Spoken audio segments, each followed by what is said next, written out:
not sure. And we developed a friendship as kids. And then as we grew a little older, his father had a house on Fifth Street and owned a lot across the street from the house. And his father was very supportive of everything Walter had planned. And he cleared that lot, and we made a baseball field out of it. And we had a dugout, and we had a little clubhouse. And we used to sit in that clubhouse and tell dirty jokes. I remember that. And then this is all his ideas. He developed a team. He decided we're going to have a team.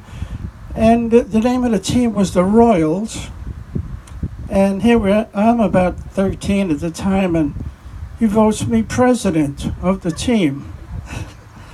I had no idea what a president's supposed to do, but and we had uniforms, and we played softball there, and I played third base. He was shortstop, and Teddy was second base, and he kept a record of our batting average and things like that. And thinking back and reflecting on those days, we didn't have any adults. We had Mr. Dittmer, the father, supporting us, supplying us with the field and maybe money for those uniforms. But it wasn't like today where you have Little League and all that. We developed it ourselves. We had games. I don't know who scheduled the games. Walter must have scheduled them. We had a double header one time, oh my God. And I had to ride about 5-6 miles on my bicycle to get there. So what else? I made notes over here. Oh yeah, he told me one time I was on a winning streak. I don't know, I had 5-6 games that I had gone with his. And then his father had a 1948 Chrysler. And this was right after the war. They weren't making cars during the war. And he was one of the first ones aboard the Chrysler. And he took me and Walter and Teddy. And we had another friend that grew up through all these years. It was Bob Sindel. I'm sure he was with us. I don't recall exactly who else was with us. But Mr. Dittmer took us to the Yankee Stadium to see a game. Another trip, he took us to West Point, and we had a tour of the college at West Point. And on the way home, I'll never forget, we stopped at White Castle. It's like a hamburger place. Well, it's like McDonald's today. And the hamburgers were 25 cents. I remember that. What else we got here? Then, let's see. Then he left school. They moved down here some time around, because I have photographs of us in graduating class in 1948, and it just so happens that he's standing right below me, and Bob Sindel is behind us. And so it was about that time that they moved down here. And then he did come up a couple of times. He came up one time with Teddy. By this time I'm married. And I remember changing a diaper, and him and Teddy were present looking at me changing his diaper. And what else? Then he met a woman. Now I'm assuming it was his first wife. And he told me that he met this woman, and he says, she doesn't stop traffic, but she sure slows it down. This was...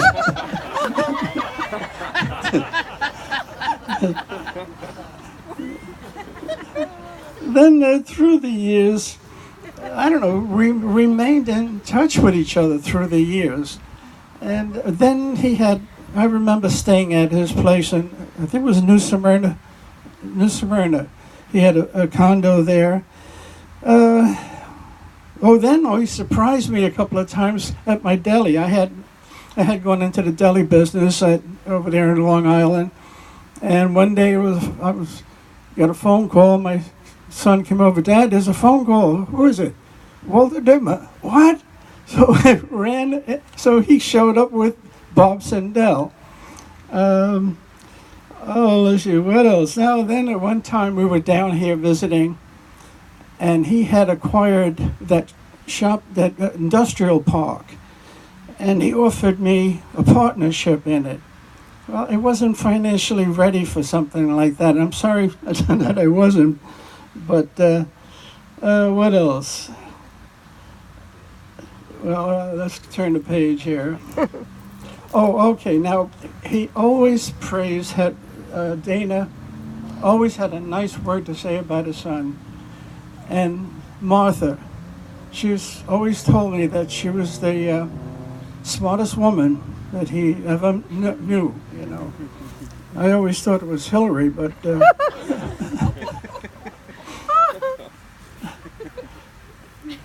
what else here? Oh, another thing, too. And he was serious about this. Oh, and besides, you're talking about numbers. He told me at one time I was number 3, and I think when Bob Sindel passed away, I was promoted to number 2. Yeah. So, you are? Now, wait a minute. we gotta talk about this. All right. And so now, yeah, this was, he was very serious about this. Rico, you know, anything you want, if you ever need any help, if you ever anything you want, you just come. You know, I'll be there for you. I never did need it, but it was nice to know that he was there behind me. Then he came up. I moved up to the Catskills, and he came up with his daughters, Shelley and Zoe, I think it was. And you're Shelley? Oh, there you are. And we had a horse. And I remember Shelley getting on the horse. And he was there because they had done a job. His firm did a job in Syracuse at a university there. And a university was built on a hillside. And there was 3 levels. And the staircases going up to one level, then the second level, then the third level. And Walter's company built acrylic cover like over these walkways. And he had a rep there. So we went and visited the university. And then we went to dinner.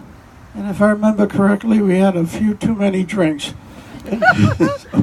And we drove back to Hamden, which was, I think it was a couple-hour drive.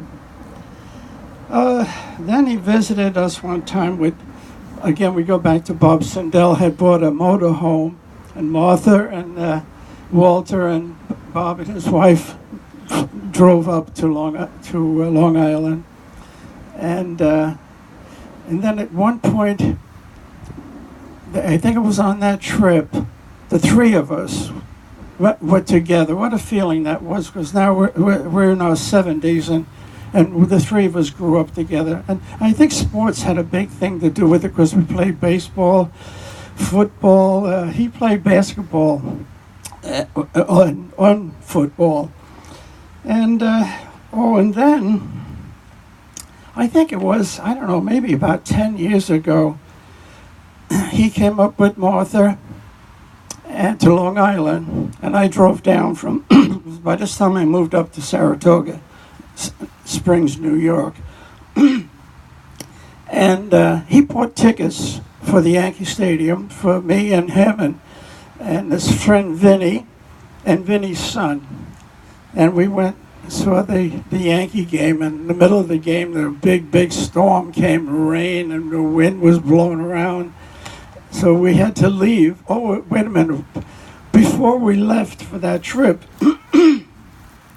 Martha called me aside, and she said, Rico, do me a favor, keep an eye on Walter, because he might, just wander away or something like that. I said, okay, I'll keep an eye on him. So now it's me and Walter and Vinny and his son. I think his son's name was Mark. And Vinny was, he's up in age too. So his son is keeping an eye on him, and I'm keeping an eye on Walter. And at one point, Walter went this way, And Vinny went that way. And I'm looking for Mark. And I said, where's Walt? Where's your father? He says, I was over there. I said, look, I'm going to catch Walter and we'll meet here. He's okay. So, and then through the last, I don't know, 5, 6, 7 years, he would call me up and say, Rico. And I'll try to do it in his voice. Anytime you want, Rico, you know, the place is yours. We have that condo. You come, you stay as long as you want, you know. And we took advantage of that. And we were up there several times, and we're very appreciative. In fact, yesterday we went there. I don't know if you saw the picture on Facebook, yeah. And, and it was really a blessing to know this guy. And by the looks of the crowd here and the cars in the parking lot, it's a tribute to this wonderful man.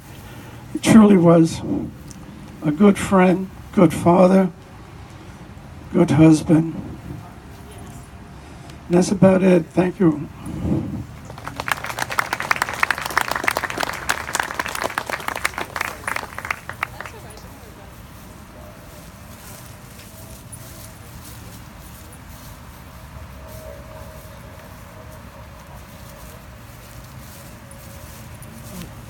You sit here?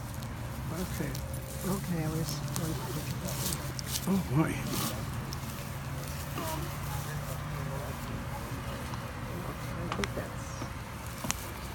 Hello there.